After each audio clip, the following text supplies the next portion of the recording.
Lundi 31 janvier 2026, mesdames et messieurs, bonsoir et bienvenue dans cette nouvelle édition du journal de Visa en version française. À la une de l'actualité de ce jour, le cyclone Fiti a touché terre dans le district de Soualal vers 4 heures ce matin.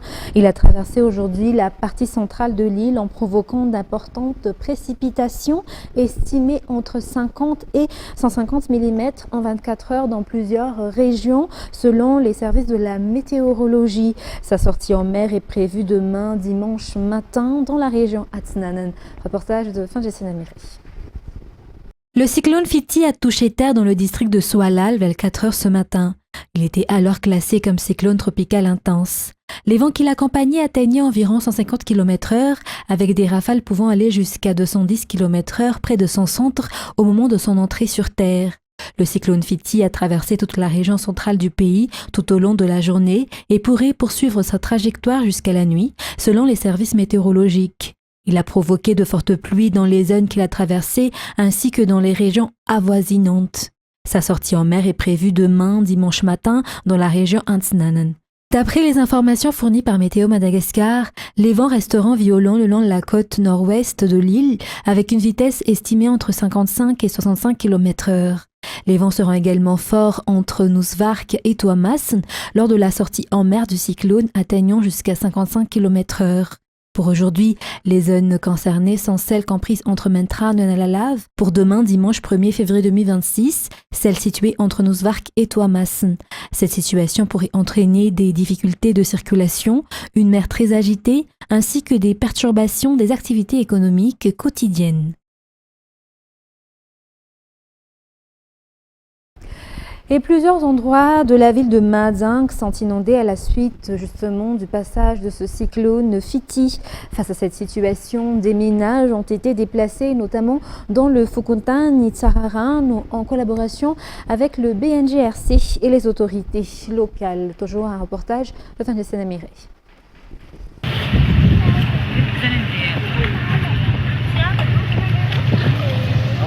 De nombreux quartiers de Mahajang sont actuellement inondés en raison des fortes pluies provoquées par le cyclone Fiti. Dans certaines zones, le niveau de l'eau est monté jusqu'aux routes, tandis que dans d'autres, l'eau a envahi les habitations. De violentes rafales de vent ont également accompagné ce cyclone.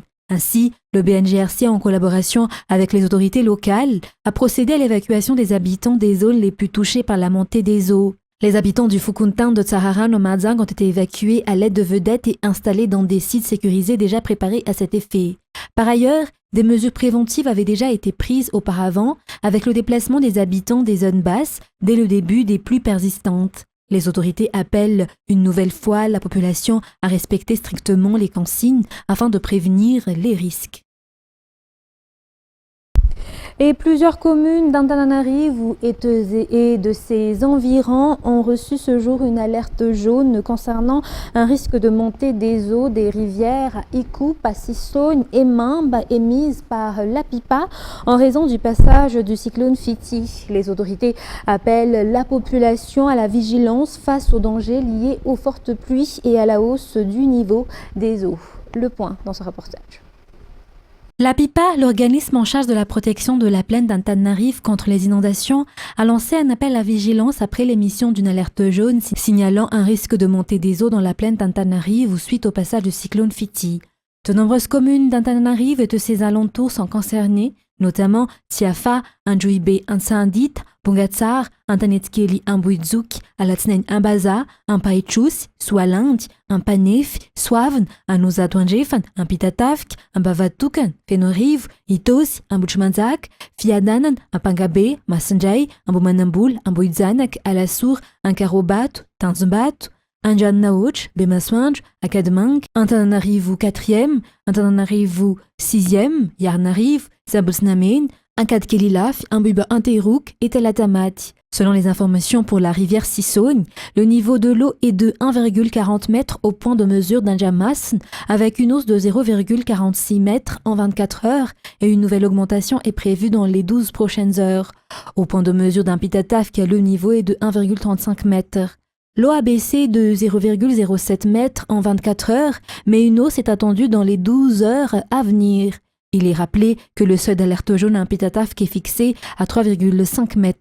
Pour la rivière Ikup à Mbomanamboul, le niveau est de 1,84 mètres avec une hausse de 0,24 mètres en 24 heures et une augmentation est encore attendue dans les 12 prochaines heures.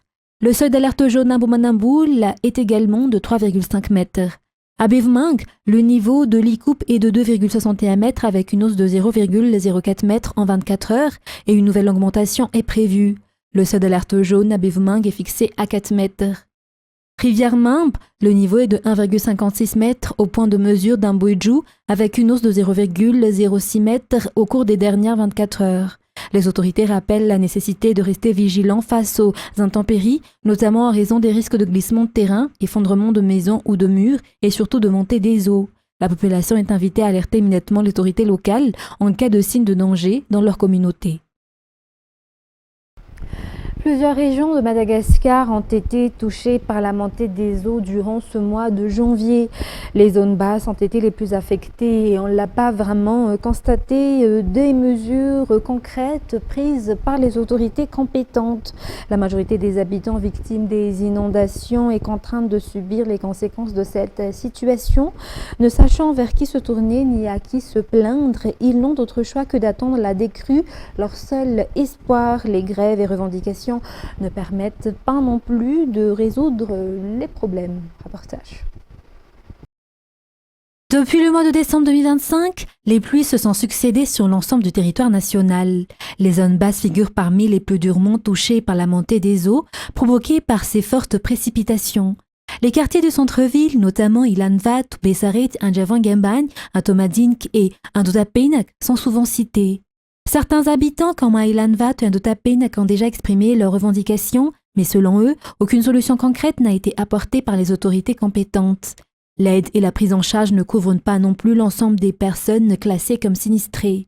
La région Lochamangour n'a pas non plus été épargnée, tout comme Menabé, Sophie et d'autres encore. Les informations faisant état de routes endommagées sont quasi permanentes, qu'il s'agisse des routes nationales ou communales. Les superficies inondées sont innombrables, les cultures sont détruites ou gravement endommagées, et de nombreuses habitations ont subi des dégâts, voire ont été totalement détruites. Les digues rompues, comme celle observée dans le district d'Ansimjan, n'ont toujours pas trouvé de solution durable et les débats autour de ces problèmes persistent. Il est clair que la préparation à la saison des pluies a été insuffisante, tant du côté de la population que des autorités, ce qui explique l'ampleur des dégâts causés par les précipitations. Jusqu'à présent, chaque partie attend que l'autre prenne l'initiative pour résoudre leurs problèmes, tandis que la population continue d'espérer une solution durable. Il est toutefois indéniable que, quelles que soient les explications fournies, la montée des eaux entraînera des pertes économiques importantes et une fragilisation du tissu social. La production a diminué en raison des difficultés de circulation et des maladies apparaissent à cause des déchets charriés par les eaux, sans même évoquer l'insalubrité de l'eau stagnante. Ce qui surprend, c'est la rapidité avec laquelle le BNGRC procède à l'évaluation des dégâts potentiels à l'échelle nationale afin de les convertir en chiffres permettant de solliciter une aide financière pour faire face aux catastrophes et assurer la reconstruction. Reste à savoir si cela se concrétisera réellement. En attendant, les populations victimes de la montée des eaux continuent d'espérer une solution appropriée de leurs problèmes par les autorités compétentes, lesquelles mettent déjà en avant leur expertise en publiant des estimations budgétaires des pertes potentielles.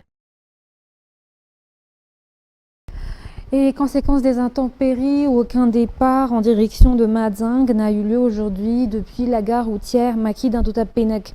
Cette décision a été prise en raison justement des fortes pluies causées par le cyclone Fiti. Selon les informations, cette mesure vise à prévenir les risques d'accidents pouvant toucher les passagers ainsi que les chauffeurs de taxi-brousse. Les autorités appellent également tous les usagers des routes nationales à faire preuve de vigilance et de prudence en raison des dangers imprévus susceptibles de survenir dans le contexte de la saison des pluies qui touche actuellement plusieurs régions de Madagascar. Dans la page économique de ce soir, l'objectif d'atteindre 1 million de touristes d'ici 2028 à Madagascar reste encore lointain. Pour l'année 2025, le nombre de visiteurs s'élève à 330 909. Bien qu'une hausse ait été constatée par rapport à l'année précédente, ces chiffres demeurent faibles au regard de l'objectif à atteindre dans 2 ans. Les détails avec Fandessiana Mireille. Le nombre de touristes arrivant à Madagascar dépasse à peine les 300 000 actuellement. En 2024, 316 873 touristes ont été recensés, un chiffre qui est passé à 330 909 en 2025, enregistrant ainsi une légère hausse. Ces statistiques démontrent néanmoins qu'il reste encore un long chemin à parcourir pour atteindre le cap de 1 million de touristes d'ici 2028. La crise politique survenue à Madagascar a fortement impacté le secteur touristique, notamment avec l'annulation de vols internationaux vers le pays au cours du mois de septembre et au début du mois d'octobre 2025. De nombreux touristes ont également annulé leurs réservations en raison de cette situation. Selon les explications, cela n'est qu'au mois de décembre que l'activité touristique a commencé à reprendre progressivement. Les autorités touristiques nourrissent l'espoir d'une amélioration du secteur du tourisme à Madagascar pour cette année. Dans un tout autre sujet, l'utilisation d'Internet ne cesse d'augmenter dans la vie quotidienne. À Madagascar, on estime à environ 6,7 millions le nombre de personnes qui utilisent Internet chaque jour. Reportage de Radhamananzatu et Enza Rangenso. L'utilisation d'Internet facilite le quotidien, ce qui explique l'intérêt croissant de la population à y recourir chaque jour. Il n'est plus nécessaire d'utiliser un ordinateur, car on peut y accéder désormais via les téléphones mobiles. À Madagascar, environ 6,7 millions de personnes utilisent Internet quotidiennement. Les usagers sont variés, le secteur du transport en fait notamment partie. Certaines entreprises ou plateformes en ligne ont déjà adopté cette technologie. Face aux problèmes d'insécurité, tels que les agressions dans les transports à 2 ou 4 roues, l'utilisation de cette nouvelle technologie permet d'améliorer la sécurité des passagers selon les transporteurs.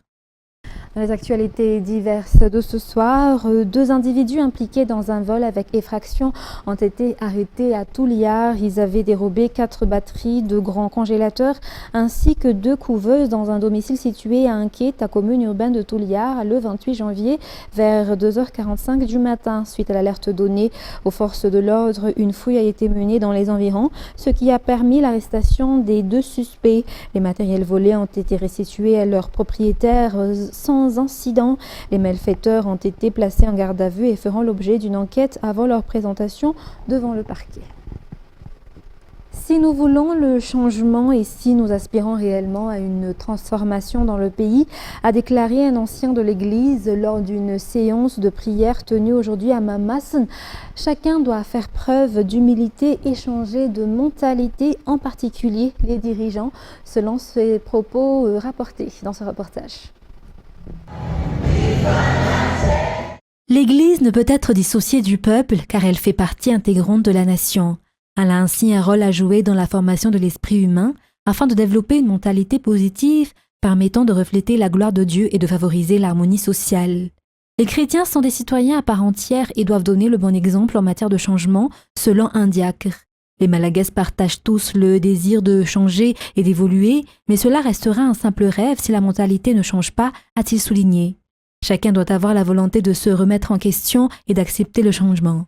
Il a insisté sur le fait que cette transformation de mentalité doit commencer par les dirigeants, puis être suivie par le peuple qu'ils conduisent.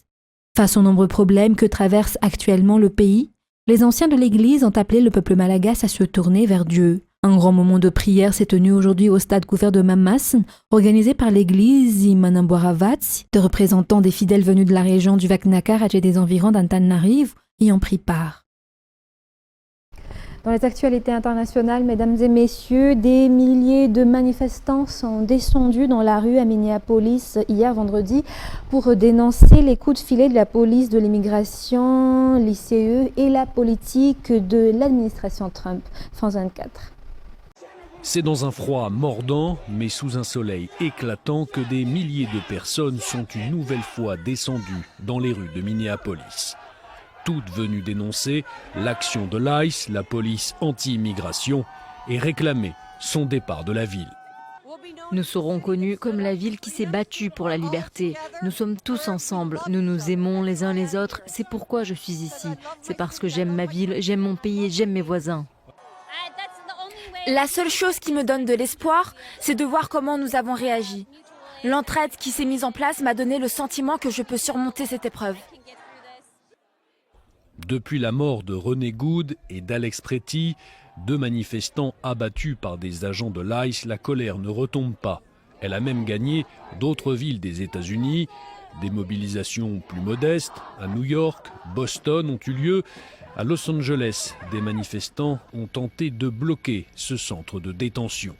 De son côté, Donald Trump a lui une nouvelle fois mis de l'huile sur le feu. Après avoir un temps joué l'apaisement, le président américain s'en est pris à Alex Pretty sur son réseau social. Agitateur et peut-être insurgé, la cote d'Alex Pretty a fortement chuté avec la diffusion récente d'une vidéo le montrant en train de hurler et de cracher au visage d'un agent de l'ICE très calme et parfaitement maître de lui, puis de donner des coups de pied frénétiques dans un véhicule gouvernemental neuf et très coûteux avec une telle force et violence que le feu arrière s'est brisé en morceaux. Ce fut une véritable démonstration de violence et de colère visible de tous, déchaînée et hors de contrôle. Symbole peut-être d'un début de recul de l'administration fédérale, Tom Homan, l'émissaire de Donald Trump à Minneapolis, a laissé entendre que l'ICE se concentrerait désormais sur des opérations ciblées et stratégiques dans la ville. Présent toujours aux États-Unis, le ministère américain de la Justice a publié hier une masse de documents supplémentaires concernant Jeffrey Epstein, affirmant avoir ainsi respecté l'obligation imposée à l'administration Trump de faire toute la transparence sur ce dossier politiquement explosif. France 24.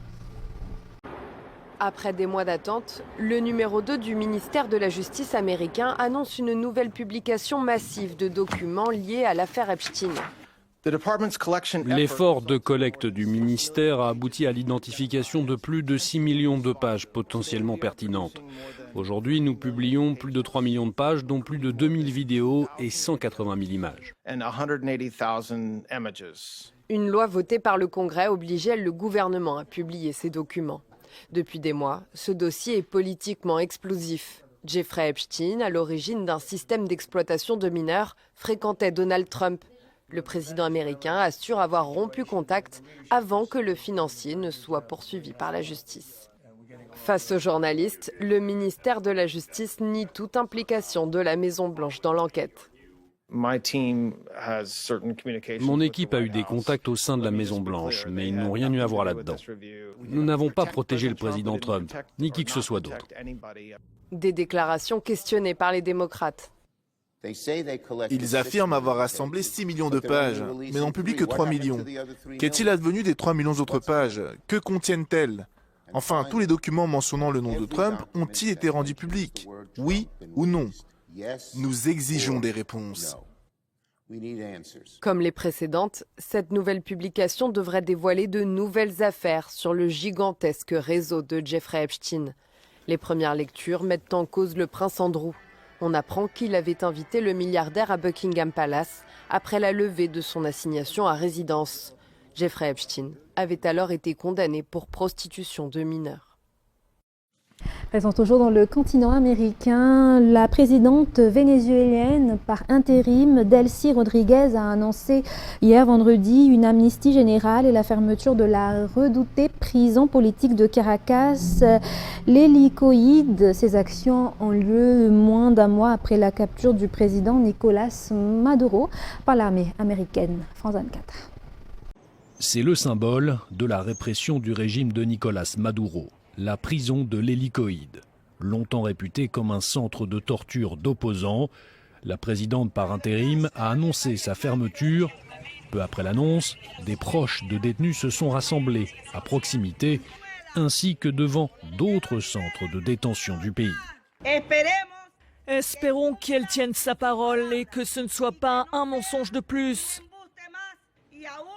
Pour l'instant, ici dans la zone 7, il n'y a eu aucune libération. Pas un seul prisonnier politique n'a été libéré. Selon le régime chaviste, plus de 800 prisonniers politiques ont déjà été libérés. Un chiffre d'ores et déjà contesté par l'ONG Foro Penal. Selon elle, seules 383 personnes ont retrouvé la liberté. Illustration toutefois d'un changement de l'approche du régime.